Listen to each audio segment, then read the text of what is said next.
नमस्कार दोस्तों, आप देख रहे हैं सनवाल एजुटेक यूट्यूब चैनल। दोस्तों बात करें एमपी 12वीं बोर्ड परीक्षा 2023 का 12वीं क्लास का हिंदी का पेपर 2 मार्च को एग्जाम होने वाली है। दोस्तों अभी अभी एक पेपर जारी हुआ है, आंसर सीट सहित आपको बताने वाला हूं, बिल्कुल 100% से लगभग सभी क्वेश्चनों की आंसर की इस पेपर में आपको देखने के लिए मिलने वाली है। तो आइए बात करते हैं पेपर के बारे में, जानते हैं।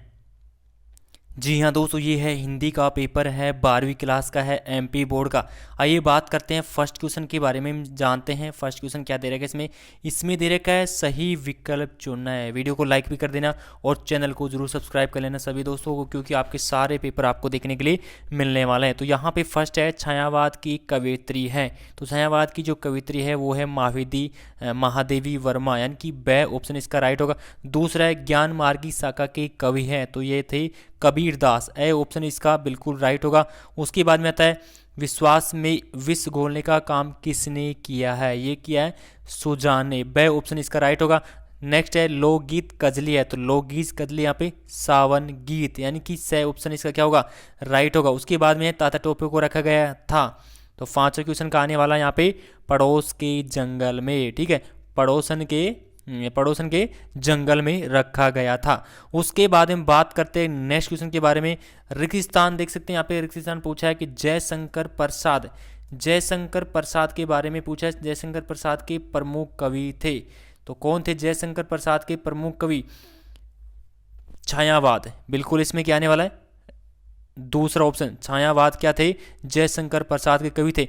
बलदाऊ को चिढ़ाकर परेशान करते थे, कौन करते थे?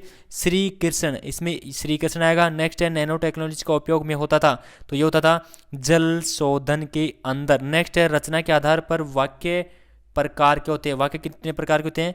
3 प्रकार के वाक्य होते हैं। उसके बाद में आता है नेक्स्ट आता है आपका प्रताप के संपादक थे, तो कौन थे? गणेश शंकर विद्यार्थी क्या थे? प्रताप के संपादक थे। उसके बाद में नेक्स्ट पूछा यहाँ पे सत्य और असत्य बताना है कि कौन सा सत्य है और कौन सा यहाँ पे सत्य है। नेक्स्ट है सत्य असत्य में बात करें यहाँ पे फर्स्ट क्वेश्चन, काला अक्षर भैंस बराबर का अर्थ साक्षर होता है, ये क्या है? यहाँ पे असत्य है। अभी इसका मैं थोड़ा सा आपको सोल्यूशन बता देता हूँ कि क्यों यहाँ पे असत्य है। यह कथन असत्य है क्योंकि इस मुहावरे का अनपढ़ होता है ऐसा व्यक्ति जो मानसिक रूप से विषयों को ऐसी स्थिति मान ले एवं कोई भी शब्द पढ़ने या समझने में असमर्थ है, उसके लिए काला अक्षर भैंस बराबर होता है, ठीक है। उसके बाद में आता है जीवन सत्य घटनाओं पर आधारित है, ये क्या है? बिल्कुल सत्य है। अब किस तरीके से ये सत्य है? ये है जीवनी मुख्यतः सत्य घटनाओं पर आधारित होती है। कुछ जीवनी में कुछ लेखकों द्वारा संभावित घटनाओं का जिक्र होता है जिसमें उस समय वह घटना हुए उसका साक्ष्य नहीं भी हो सकता है। उसके बाद में आता है रस के 10 अंग होते हैं, बिल्कुल क्या है? असत्य है।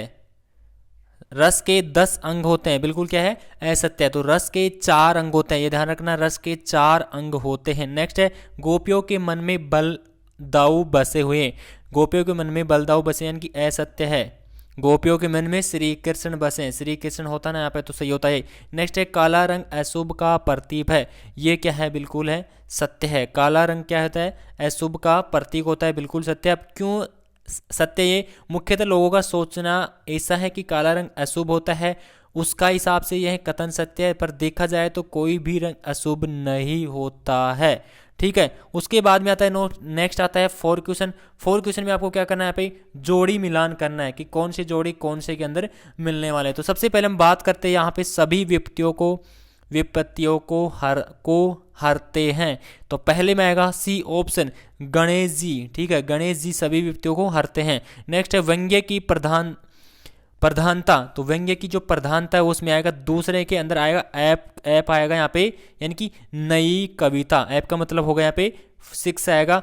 उसके बाद में मध्य वर्गीय परिवार की समस्या, तो स में आने वाला यहाँ पे मध्य वर्ग की परिवार की समस्या, तो तीसरी में आएगा फर्स्ट नए मेहमान। नेक्स्ट है कंस की बहन कौन थी यहाँ पे?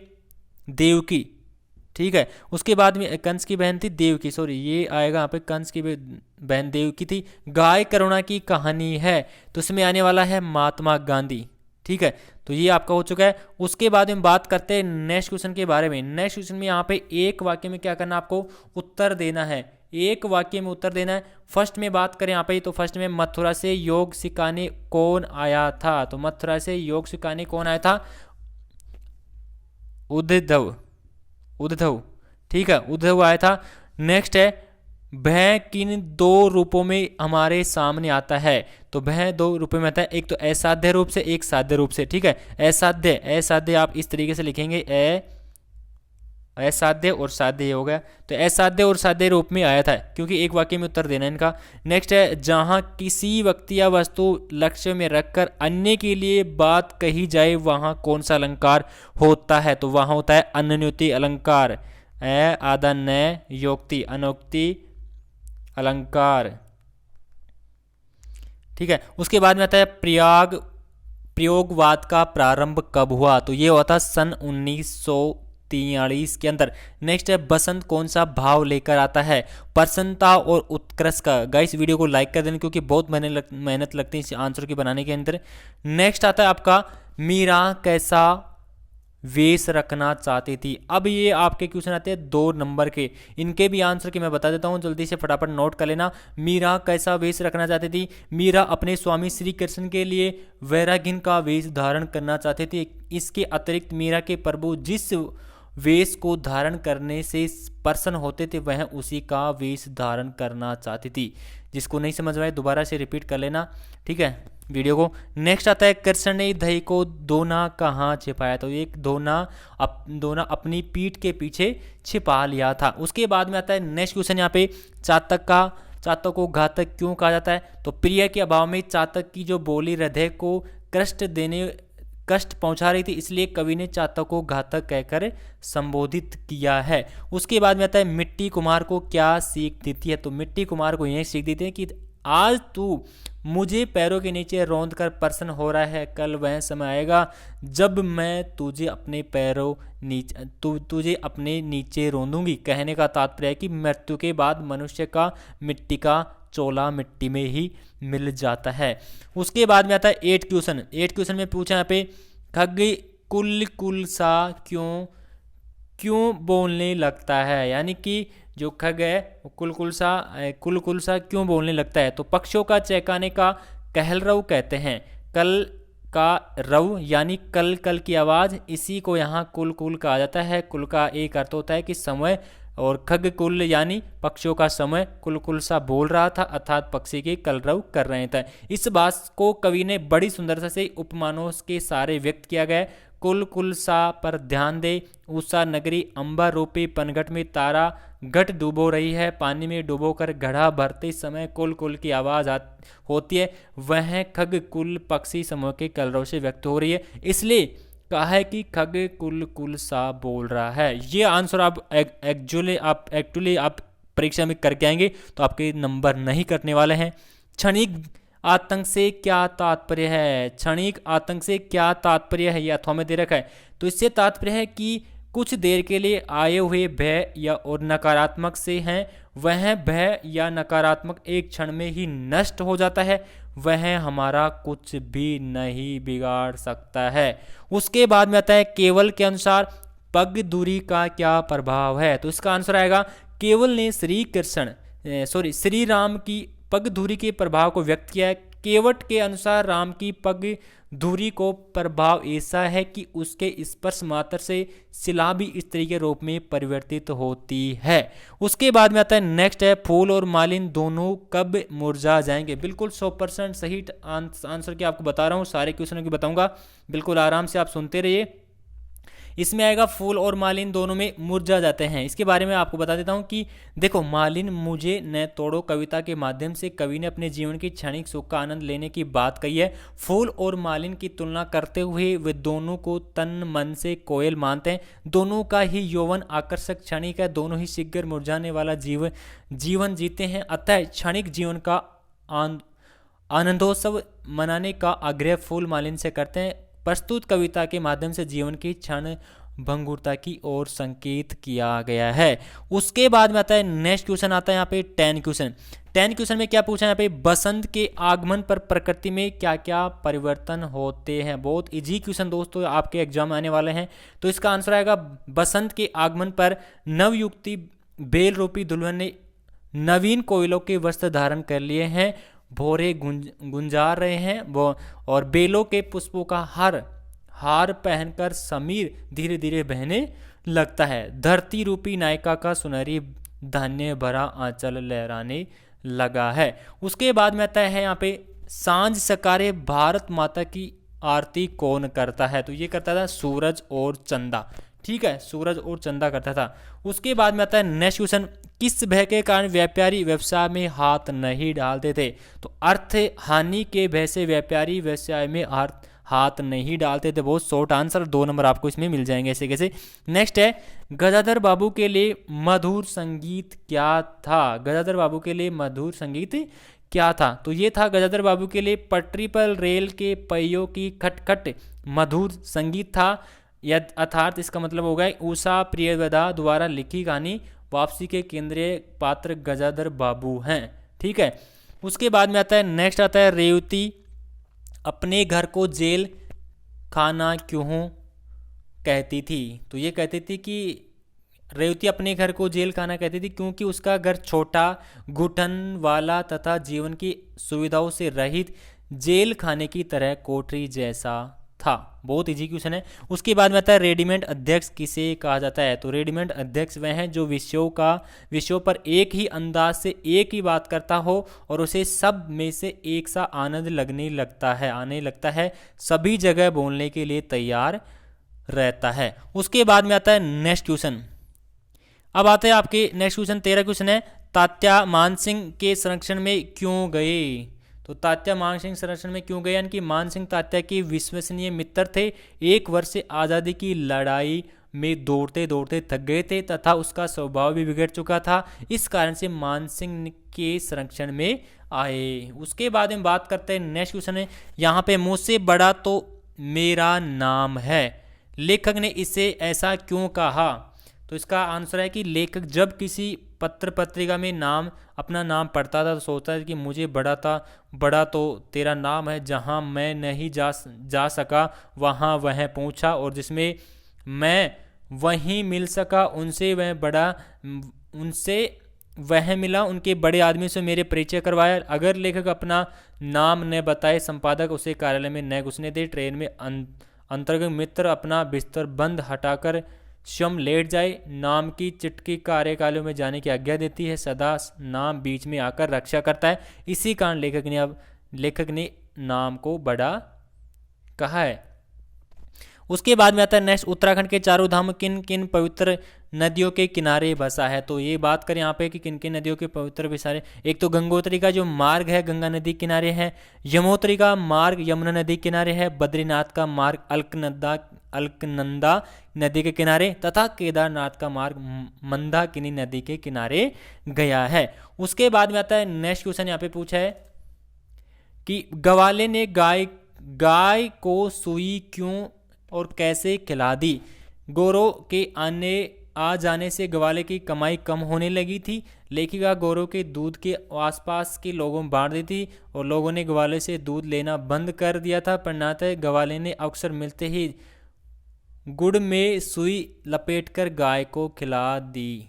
ठीक है, इसके बाद हम बात करते हैं निम्नलिखित वाक्यों को क्या करना है, यहाँ पे शुद्ध करना है। जैसे यहाँ पे बात करें सरोवर के अंदर पानी है, तो इसका जो शुद्ध वाक्य होगा यहाँ पे सरोवर में पानी है। ठीक है, सरोवर में पानी है। उसके बाद में आता है कश्मीर का सौंदर्य मनमोहक, तो इसमें आएगा कश्मीर का सौंदर्य मनमोहक, यह आएगा इसमें, इस कश्मीर की सौंदर्यता मनमोहक है, इसमें आएगा कश्मीर का सौंदर्य मनमोहक है। उसके बाद में आता है नेक्स्ट है यहाँ पे अर्थ लिखकर वाक्य में क्या करना है, प्रयोग करना है। मुहावरा दे रखा है, जैसे यहाँ पे बात करें अध जल गगरी छलकत जाए और आंखों पर पट्टी बांधना, तो अध जल गगरी छलकत जाए का अर्थ होगा योग्यता से अधिक दिखावा, और प्रयोग करेंगे इसका, मोहन को जोड़ घटाना आता नहीं, बोल रहा है कि गणित में उसके 90 नंबर यानी कि 90 नंबर आए और मोहन सही में अजल गगरी छलकत जाए। नेक्स्ट आता है यहाँ पे आंखों की पट्टी बांधना, तो आंखों पर पट्टी बांधने का मतलब हो गया यहाँ पे जानबूझकर असावधानी बरतना। प्रयोग है दिल्ली में दंगे होते रहे और पुलिस ने आंखों पर पट्टी बांधी रखी थी। उसके बाद में आता है नेक्स्ट क्वेश्चन आता है रौद्र रस की परिभाषा लिखिए और एक उदाहरण देना है। तो रौद्र रस की जो परिभाषा है उसके बारे में हम बात करें तो यहाँ पे आएगा इसका स्थायी भाव और क्रोध भाव का होता है। धार्मिक महत्व के आधार पर इसका विंड रक्त और देवता रौद्र है। और इसकी जो परिभाषा आप दे सकते हैं, ठीक है। रौद्र का उदाहरण भी लिख सकते हैं यहाँ पे, एक जैसे हम बोरो सवे रघुवंश कुठर की धार में बारन बाजी रथ सरथई और बाण की वायु उड़े के लक्षण लक्ष्यो करो अहिर समर्थ ही और राम ही बाग समेत पठे बन कोप के बार में भूजो भरत जो धनु हाथ धरे रघुनाथ जो आज अनाथ करो दर्शाई, ठीक है, दर्शाई। तो ये आप इस तरीके से लिख सकते हैं क्योंकि ये दोस्तों क्या है, बड़ा क्वेश्चन है। उसके बाद में आता है छंद की परिभाषा। छंद की परिभाषा और छंद के प्रकार है। एक तो छंद की परिभाषा आपको बता देता हूँ, मात्रा या वर्ण की गणना या क्रम के आधार पर जहाँ काव्य रचना होती है वह रचना छंद कहलाती है। छंद के कितने भेद होते हैं, 4 भेद होते हैं। फर्स्ट है मात्रिक छंद, वारणिक छंद, वारणिक वर्त और मुक्त छंद। नेक्स्ट आता है गणेश संकर। गणेश संकर विद्यार्थियों के व्यक्तित्व की 3 विशेषताएं लिखे।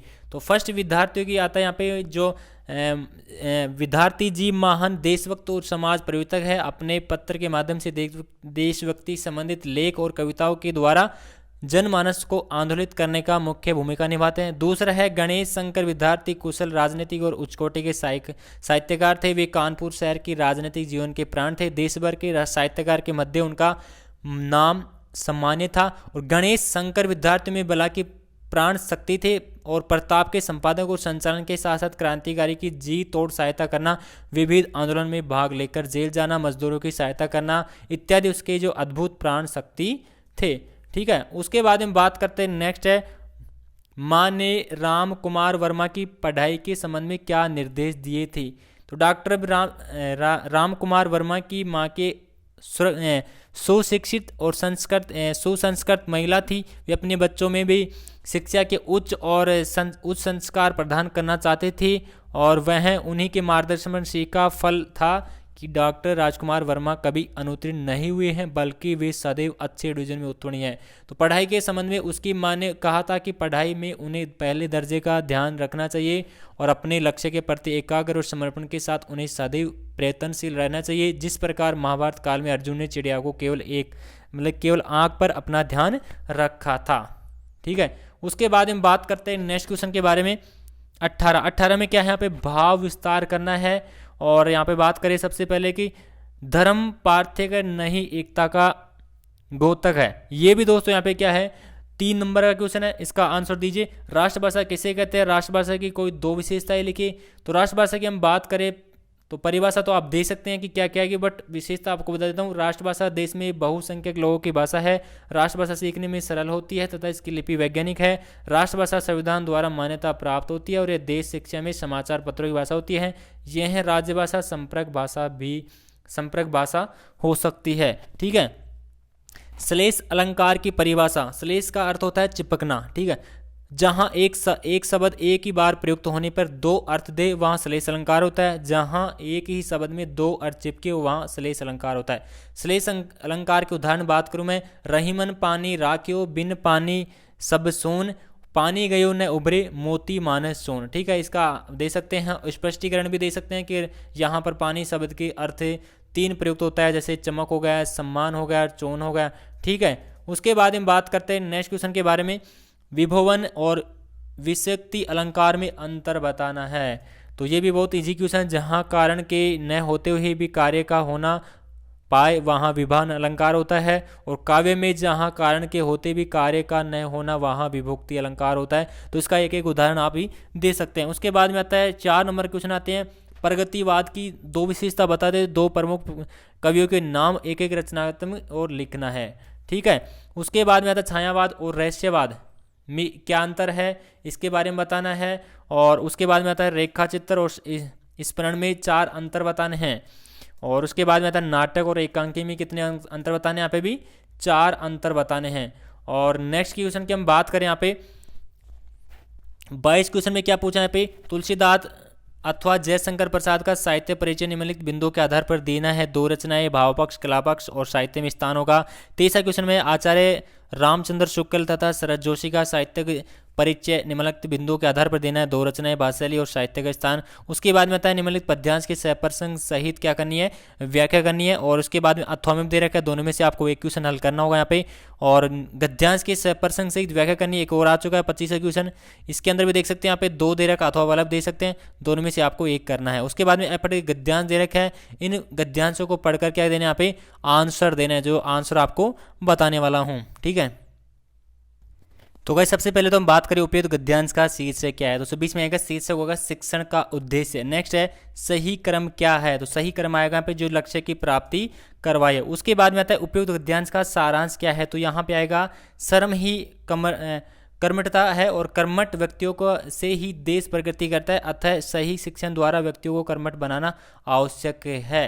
उसके बाद में आता है नेक्स्ट क्वेश्चन में पूछा यहाँ पे 27 में क्या करना है, आपको आवेदन पत्र लिखना है और दोनों के अंदर एक बधाई पत्र लिखना है और एक आवेदन का पत्र लिखना है। उसके बाद में आता है 28 क्वेश्चन है, 28 7 नंबर का है, जिसमें आपको क्या करना है, निबंध लिखना है। दोनों में से आप ए और ब दोनों में से किसी को भी कर सकते हैं, एक रूपरेखा भी बना सकते हैं। इसमें रूपरेखा बनाने, उसमें निबंध लिखना। दोस्तों पेपर आपका क्या हो चुका है, कंप्लीट हो चुका है। पेपर को अच्छी तरह से आप पढ़ लीजिए। सभी क्वेश्चनों के लगभग आंसर की बता दिए, बट सारे क्वेश्चनों की भी बता सकता है, जो बड़े हैं उनके बता सकता है, बट बहुत ज़्यादा टाइम यहाँ पे लग जाता है। तो प्लीज़ यूट्यूब चैनल सब्सक्राइब कर लेना, वीडियो को लाइक कर लेना। Thank you.